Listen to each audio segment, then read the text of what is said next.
Welcome, everybody, to Dead Talk Live. I am your host, Viz, and tonight we have three very special guests. We have Pierre Tsigaridis, Rebekah Kennedy, and Max Rancon with us. Guys, thank you so much for being here. They are from the movie Two Witches, which is now streaming wide on demand on the platform of your choice.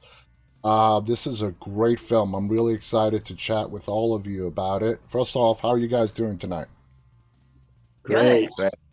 Thanks Thank for you for having having us. us. Yeah, congratulations on this film. It's something different in a way that I really can't put into words. And Pierre, the way you deliver this to us is really something special. You directed this film. But Max, I want to start off with you. Two Witches was initially shown at the Salem Film Festival back in Yes. 2021, and then it was released to the public a year later. What was your reception going back to 2021 at that horror film festival? It was great. We had a blast. It was actually our first like festival. We went there. We thought it was really on brand for the movie because it's Salem and we made a movie about witches and witchcraft. So when we had the opportunity to premiere the film in front of people for the first time in Salem, it just sounded That's just perfect. perfect for us. Yeah, We got a great vibe with Kay, the organizer of the festival, and we're friends now. And she had us like have a great premiere. Really, like we didn't know if the room would be full, if there would be people coming to see our movie. Really, it was kind of nerve-wracking when we got there because everything was really popping over there, and all of these, everybody was wearing like witches hats and everything. It was on, what was the date? Was it October 1st or it something? It was Yeah, was. October 1st, yeah. Yeah, it was October getting 1st. close to So Halloween. Yeah, yeah. So yeah, definitely the right time, right place, and I'm glad you guys got to experience all of that. Now, Rebekah, incredible. Rebekah, it is great to have you back with us. You Yeah. play Sasha, this Masha. Masha. Sorry. Close. I even So have it close. in my notes too. Masha. It's Okay, fine. Masha, freaky, weird, socially awkward witch. And she's not afraid to talk about the fact that she is a witch. Um, your character reminded me of Carrie in a lot of Hmm. ways. Now, how did you approach the mindset of Masha? Yeah. So she was so fun. I remember when reading the script, I just thought like how much fun this would be to explore. And as far as how I approached her, because it's easy to see like exactly what you saw, right? Hmm. The bombastic part, the witch part, the creepy, and all that is great, and all of that is written in. Pierre had all that stuff, but he also had the underbelly. He had what she was really going through. This was a woman that was lonely, felt lost, felt unseen, felt like no one really understood her, and that's what she wanted. Yeah, So I started there. I started with the parts that I could relate to, which I think everyone can relate to that. We all feel lonely at times. We hmm, all feel unseen. We all feel like, like people aren't really seeing who we are. So I started exactly. there with who she really was underneath. And then I was able to layer all of the other stuff on top so that, hopefully we got a, well-rounded character You in did. that. You did. And I got to tell our audience, this film has like an amazing score on Rotten Tomatoes. And I normally really do not pay attention to any critics, but I agree with them on this one. Now, Pierre, you, as well as being the director, you were part of the writing team with Max and Christina Klebe. This film can be seen as sort of two stories, uh, but they're not. They're really interconnected, but they're told in a very unique way. How did you guys come up with this concept on how you were going to tell this story? Yeah, so we had I had ideas like initially I had ideas about like stories around me that I was either told or that I had experienced that involved, witchcraft and spells or, like weird spiritual happenings. So I would say like kind of like a lot of stuff is actually based on real stuff. Mm. And some stuff, for example, based on the evil eye, folklore that my dad, who's Greek, would tell me. I'm very well aware of that. Yep. Yeah. Okay. I love that. So, for example, the initial first scene, that's a story of my dad and my mom, where my dad was like having a dinner at a restaurant with my mom, and my mom felt like there was like this older woman across that was looking at her weird, and that would trigger her like some like nausea and sickness. Mm. So that was like one story. I had a bunch of stories like that, and it was like the idea was to try to have like this patchwork of story and try to blend them together and make like a patchwork of witchcraft stories Mm-hmm. and make them have them make sense, all of them together. And it does. Did you have any challenges when it came time to shooting on how you were going to interweave these two stories into one narrative? Yeah, I guess we had challenges. We had challenges because we were shooting during the pandemic, so we had to stop at some point. So we would stop, and then I would be able to edit. So then I would look at the things we have, and then with Max and Christina, we could like bounce, or like especially with Max, we would be on the phone and we'd be like, okay, so then what if we just do this instead of that, and so on. So yeah, it worked out great. Now, Max, going with the first half of the story, Paul and Sarah, what was your take? You're part of the writing team. What's your take in regards to their relationship? Okay, explain to me how you see Paul and Sarah's relationship.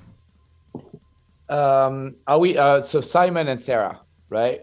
Are we Simon and Sarah?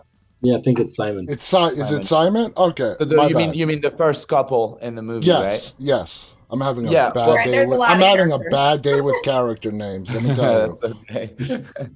You already remembered our names, so you're good. That's all that matters. My take on their relationship, I think we're just trying to show a normal relationship of a couple and of a guy that's kind of not really listening to his girlfriend at the time, and who's not really listening to the way that she's feeling, because they're going through something new. She's pregnant.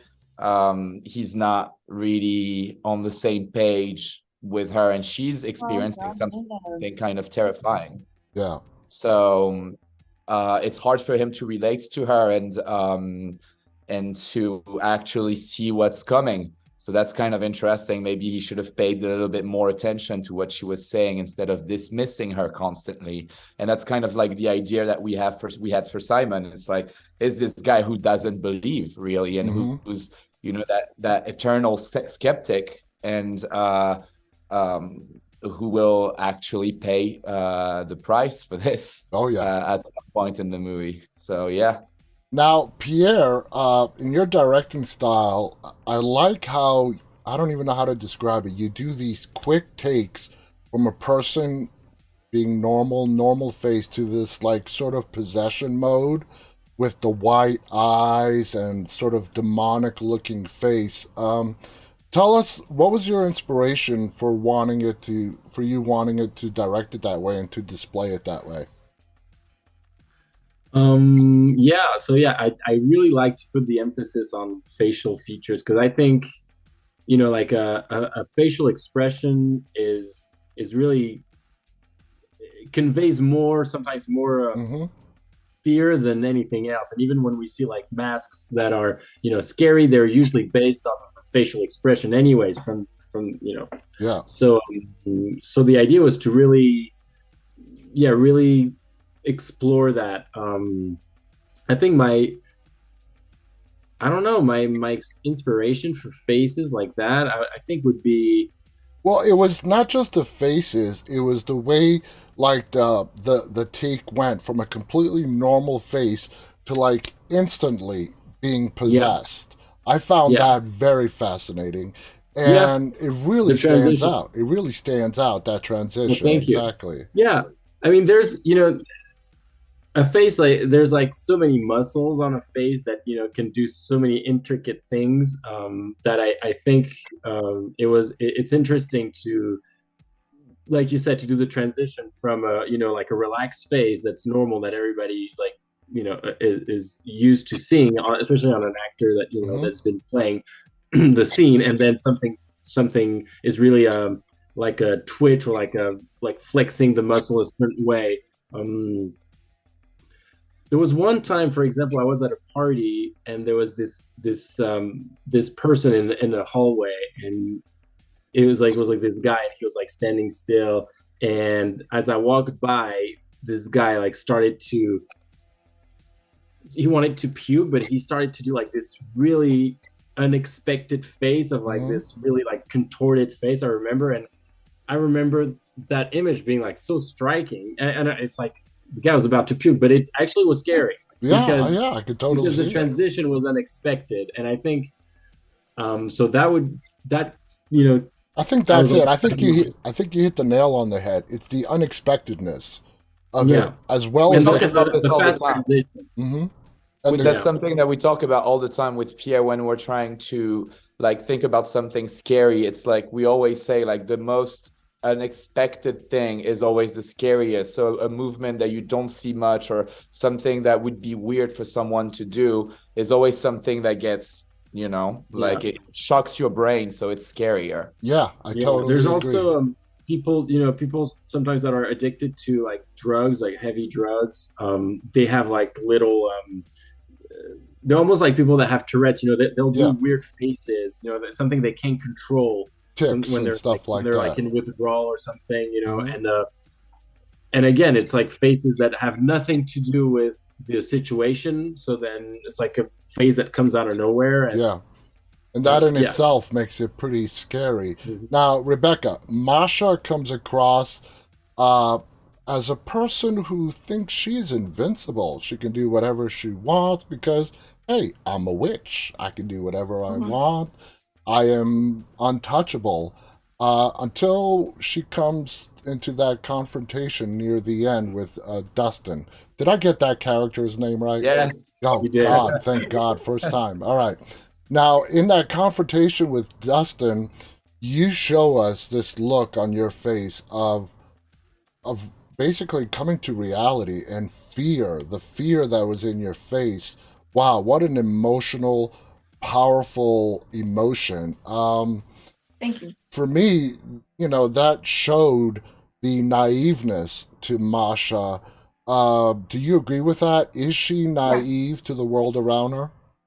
I think so. Absolutely. I think that she, at that point, was thought that she was very powerful. I mean, look what she had done to Christina's, my roommate Rachel, her mother, and what I had done to Rachel. The movie's been out long enough, so try not to spoil. But so at that point, I think come at me, but I don't expect it. I don't expect him to actually come at me, and then, like you said, I realize that I actually don't know really what I'm doing. And I'm not prepared, and I'm still, that girl that is scared and lonely and vulnerable and doesn't know what she's doing is still underneath. And that's when she comes out at the end.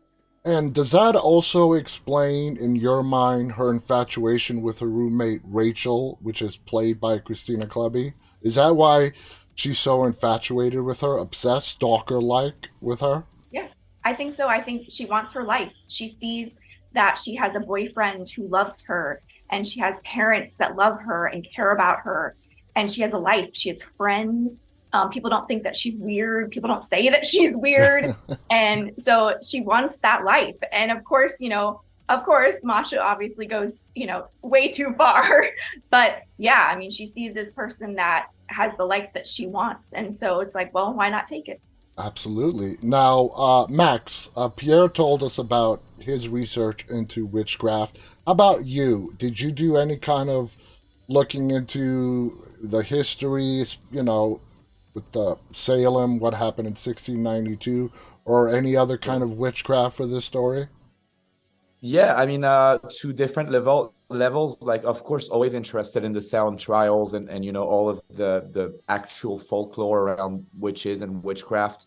At the same time, I've always been like a big fan. It's more PG than Two Witches, but I've always been a Harry Potter fan. Like that was one of my Well, of course. favorite introduction as a kid to the world of wizards and witches. And I've always thought that there was like these crazy stories to say about this. And being a horror fan, obviously, like we were interested into the darker side of witches, like with movies also, like like The Witch, or like The Craft, Yeah. and things like that, the Blair Witch Project, like all of these things that really kind of made us fans of the genre altogether. And it was really cool to be able to get on to give a take on this universe and do it in this kind of crazy way. And even in the Harry Potter movies, you have to admit, as each movie progressed, till you get to the last one, they got darker and darker and darker. Absolutely. Till you And got to the last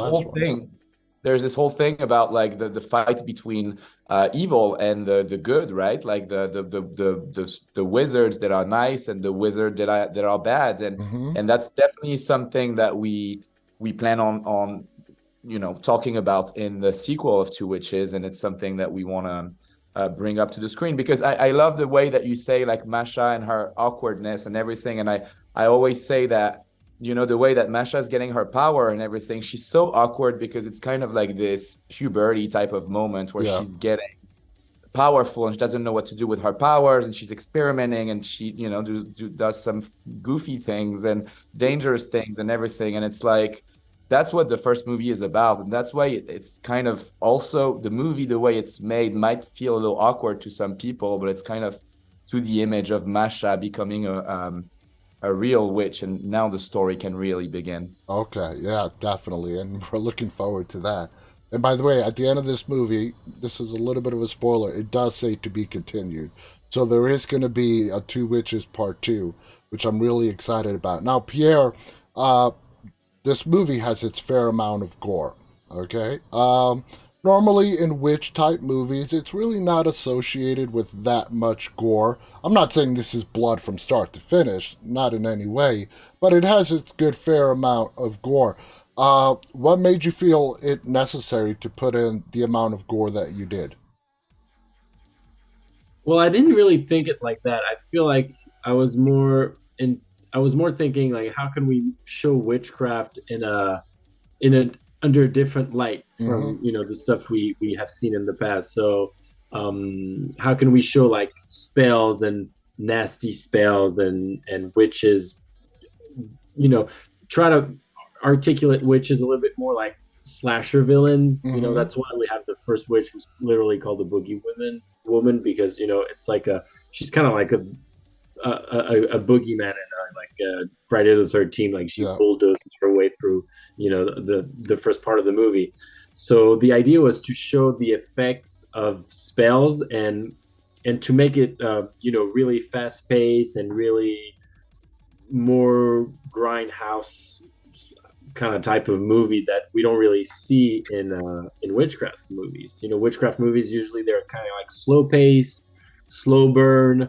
Um, they're more about the things we don't see. Yeah, They're like more the about, Witch is a perfect example of that. exactly. So we kept the idea of like the evil witch, like in The Witch, or like the folklore, but we just put that on steroids with a lot of blood, like you would say. Now, Um, I watch films, TV, everything I watch it with the subtitles on. Not because I am hard of hearing or anything. I just think that if you're watching it, there's some things that you miss in the dialogue, and that's why I've gotten used to watching with closed captions. And the reason why I'm bringing that up is while watching this film, in the closed captions, the voice that we hear that's coming from the darkness is labeled as the devil, but it's not really referred to that way in the movie. What are your yeah. thoughts about that, Pierre? Is that accurate? Is that inaccurate? Or is that too much information for you to share right now? No, it's not too much information. I think it's more the devil as a Metaphor? we don't really have a lot of Christianity in the movie or we don't really put the stress on that. I think it's more like there's this dark.